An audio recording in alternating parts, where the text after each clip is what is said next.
الصلاة والسلام على رسوله الكريم أما بعد أعوذ بالله من الشيطان الرجيم بسم الله الرحمن الرحيم إن المنافقين يخادعون الله وهو خادعهم وإذا قاموا إلى الصلاة قاموا كسالى يراءون الناس ولا يذكرون الله إلا قليلا صدق الله مولانا العظيم. கண்ணியமிக்க அல்லாஹ்வின் மேலான நல்லடியார்களே, சூரத்துல் நிசாவில் 141 வசனம் பார்க்கின்றோம். அல்லாஹ் தஆலா இந்த பகுதியில் நயவஞ்சகர்களை குறித்து எச்சரிக்கை செய்து வருகிறார். நேற்று சொன்ன வசனத்தில் நயவஞ்சகர்களுடைய பண்பு என்ன?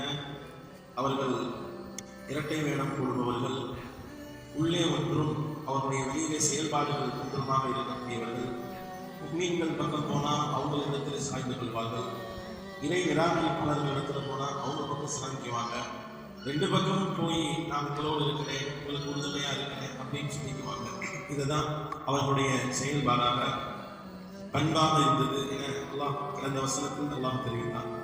அதை தொடர்ந்து அல்லாஹ் ரப்பல் ஆலமீன் அவர்களுடைய இன்னும் சில பண்புகள், இது குறிப்பாக முஃமின்களிடத்திலே வரக்கூடாத பண்பு, இந்த பண்புகள் எல்லாம் முனாஃபிக்குகளுடைய அடையாளம் என்று திருமறை குர்ஆன் ஷரீஃப் எச்சரிக்கை செய்கிறது.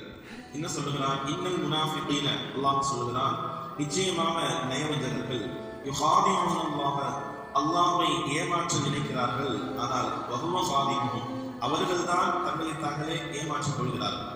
வைதா காமு இலா ஸலாத்தி, தொழுகையில் அவர்கள் நின்றால் காமு குஸாலா, அவர்கள் சோம்பேறிகளாக நின்று தொழுவார்கள். யுராஊன நாஸ், அது எப்படி இருக்கும்? மக்களுக்கு காட்டக்கூடியதாக, பிற மனிதர்களுக்கு காட்ட வேண்டும் என்பதற்காக அவர்களுடைய தொழுகை இருக்கும். வலா யذ்குரூன அல்லாஹ இல்லா கலீலா, கொஞ்சம் தவிர அவங்க பெருசா அல்லாஹ்வை நினைவு கூற மாட்டார்கள். சும்மா பேருக்காக வேண்டி எல்லோட்டமா அல்லாஹ்வை நினைவு கூறுவதை கொண்டு செய்வார்கள். ஆனால் அவருடைய செயல்பாடுகள் எல்லாம் நாம் பிறருக்கு காட்டக்கூடியதாக, சோம்பல்தனம் உள்ளவராக அவனுடைய நிலையில் இருக்கும் என்று அல்லாஹ் தஆலா இந்த வசனத்திலே எச்சரிக்கை செய்கிறார். இது குறிப்பாக உண்மை முன்னிடத்திலே இடம்பெறக்கூடாத ஒரு பண்பு. அல்லாஹ் 3 விஷயங்கள் சொல்றான். ஒன்று, நயவஞ்சகர்கள் ஏமாற்றுவார்கள். ஃபர்ஸ்ட் அல்லாஹ் சொல்றது இன்னல் முனாஃபிகீன யுகாதிஊன அல்லாஹ், அல்லாஹ்வே அவங்க ஏமாற்ற நினைப்பாங்க. வஹுவ காதிஊன், ஆனால் உண்மை என்ன?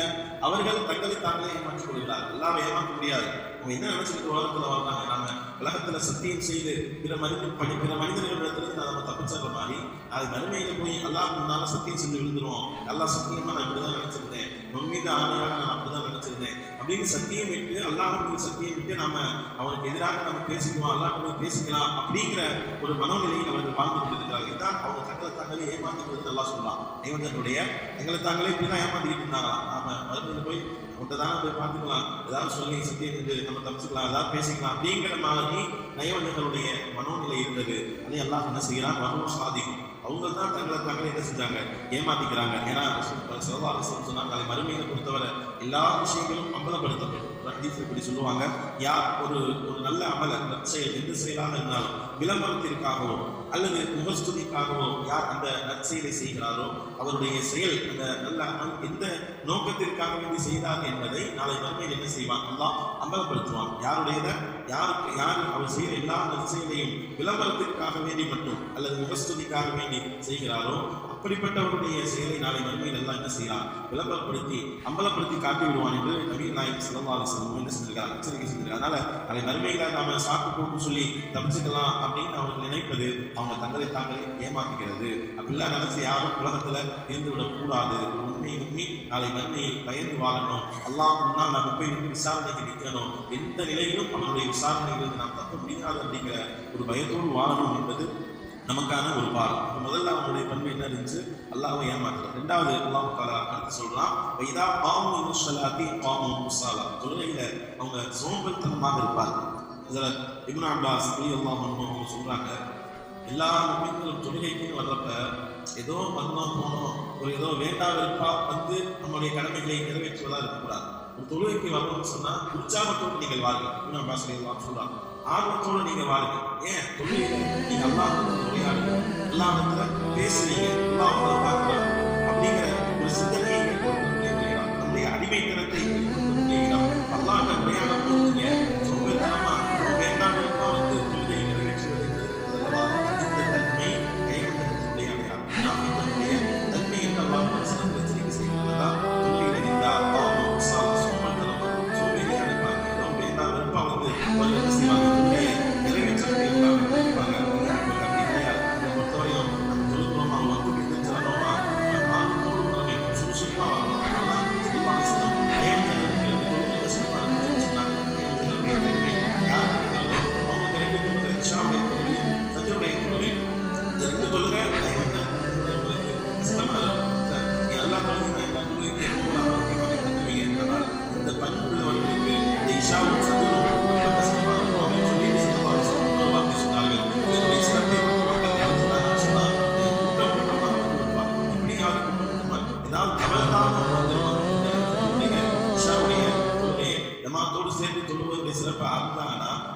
வந்தாலும் அவங்க என்ன செஞ்சிருவாங்க, வந்து சேர்ந்துருவாங்க அப்படின்னு சொல்லி நபிகள் நாயகம் ஸல்லல்லாஹு அலைஹி வஸல்லம் சொல்லி இருக்கிறாங்க. அதனால தொழுகையில நாம நிக்கிறப்ப ஒரு ஆர்வத்தோடு அல்லாஹ்வோடு நாம் உரையாடுகிறோம், அல்லாஹ்வுக்கு முன்னால நம்ம நிக்கிறோம் அப்படிங்கிற ஒரு உணர்வோடு ஒரு முஸ்லிம் நிற்க வேண்டும். சோம்பல்தனம் என்பது அந்த நயவஞ்சகத்தின் அடையாளம் என்று அல்லாஹ் எச்சரிக்கை செய்கிறார். மூணாவது அல்லாஹ் சொல்வது யுராஊனன் நாஸ், மனிதர்களை காட்டுறதுக்காக வேண்டி அந்த அமல் இருக்கும், அவருடைய செயல்பாடு எப்படி இருக்கும், அவர் பிற மனிதர்கள் பார்ப்பதற்காக வேண்டி அவர் தொழுவார். இதற்கு ஸல்லல்லாஹு அலைஹி வஸல்லம் சொன்னாங்க, ஒருவர் மற்றவர் பார்க்கிறப்ப நல்லா தொழுகிறார், நல்லா கரெக்டா எல்லாத்தையும் செய்யறாரு, நல்லா தொழுகிறார். ஆனா அதே அவர் தனியா தொழுகிறப்ப என்ன செய்யறார், குறைபாடு உள்ளதாக தொழுகிறார். தனியா தொழுகிறப்ப யாரும் பார்க்கல, நம்ம மட்டும்தான் இருக்கும் அப்படின்னு தனிமையில தனியா தொழுகிறப்ப அவர் குறைபாடோடு தொழுகிறார் என்று சொன்னால் அவர் அல்லாஹ்வுக்கு முன்னால் அவர் அலட்சியம் செய்து விட்டார். அவர் யார் அலட்சியம் செய்கிறார், அல்லாஹ்வை அலட்சியம் செய்யலாம். ஸல்லல்லாஹு அலைஹி வஸல்லம் சொல்றாங்க, அவர் என்ன தனியில எல்லாரும் முன்னாடி தொழுகிறப்ப நல்லா செய்யறாரு, நல்லா தொழுகிறாரு பார்க்கிறாரு. ஆனா அவர் தனியா நின்று தொழுகிறப்ப அவர் அலட்சியம் காட்டுகிறார். தனியா நின்று தொழுகிறப்ப பல குறைகள் இருக்கிறது அப்படின்னு சொன்னா அவர் வந்து அலட்சியப்படுத்துகிறார். இதை அல்லாஹ்வுடைய கட்டளையை, அல்லாஹ்வுடைய கடமையை, இறைவனுக்கு முன்னால் இருந்து வணங்குவதை அவர் அலட்சியப்படுத்துகிறார், அவர் அல்லாஹ்வை அலட்சியப்படுத்துகிறார் என்று நபிகள் நாயகம் ஸல்லல்லாஹு அலைஹி வஸல்லம் செஞ்சிருக்காங்க, சொல்லி தந்திருக்கிறாங்க. அதனால அருமையானவர்கள் இந்த பண்பு, இந்த 3 விஷயம் அல்லாஹ் சொல்றான். அதை மறுமையில நாம் எப்படியாவது தப்பிச்சிடலாம் அப்படின்னு சொல்லி அல்லாஹ்வை ஏமாற்றணும்னு நினைச்சு வாழ்ந்தா அது முடியாது. அல்லாஹ் அவங்க அப்படி யார் நினைக்கிறாங்களோ அவர் தங்களை தான் ஏமாற்றிக் கொள்கிறார். தொழுகையில் சோம்பேறித்தனம், விளம்பரம் யாரும் பார்ப்பதற்காக வேண்டி தொழுவது, இந்த 3 பண்புகளும் நயவஞ்சகத்தினுடைய ஒரு முக்கியமான அடையாளமாக குர்ஆன் சொல்லித்தருது. நிறைய பண்பு நமக்கு தெரியும், ஹதீஸ்ல வந்திருக்கு, நிறைய நம்ம சொல்லியிருக்கோம், நிறைய பண்புகள் பண்பாடுகள் சொல்லப்பட்டிருக்கு. இருந்தாலும் இந்த வசனத்தில் வருகின்ற விஷயம் இதை நாம் கவனத்தில் கொள்ள வேண்டும். நம்முடைய தொழுகையை நம்மை நாம் சீர்திருத்திக் கொள்ள வேண்டும். நம்முடைய சிந்தனைகள் இதை மொத்தமாக எல்லாம் சொல்ல வருவது என்ன, அவங்களுடைய உள்ரங்கமும் வெளிரங்கமும் அழகாக இருக்கும். அதுதான் முஸ்லிம்களுடைய அழகு. முனாஃபிக்களுடைய பண்பு, அவங்களுடைய உள்ரங்கமும் கெட்டு போயிருக்கும், வெளிரங்கமும் கெட்டு போயிருக்கும். இடத்துல சோம்பல் வச்சுட்டு வேண்டாம் சொல்லுகிறது, வெளியில அவங்களுடைய செயல் இருக்கிறது பார்ப்பதற்காக சொல்லுவது அப்படி இருக்கும். இதெல்லாம் நயவஞ்சகத்தினுடைய அடையாளம். ஒரு முஸ்லிமுடைய அடையாளம் அவனுடைய உள்ளம் எண்ணமும் சிறந்ததாக இருக்கணும், செயலும் சிறந்ததாக இருக்க வேண்டும் என்பதைத்தான் அல்லாஹ் அந்த வசனத்தின் மூலமாக நமக்கு ஒரு பாடமாக சொல்லித் தருகிறான். அதையெல்லாம் கேட்டு நம்மை நாம் சீர்திருத்திக் கொண்டு அல்லாஹ் மொத்தமான நல்ல அடியார்களாக வாழ்கின்ற நசீபை நம் அனைவருக்கும் அல்லாஹ் தந்தல் புரிவானாக.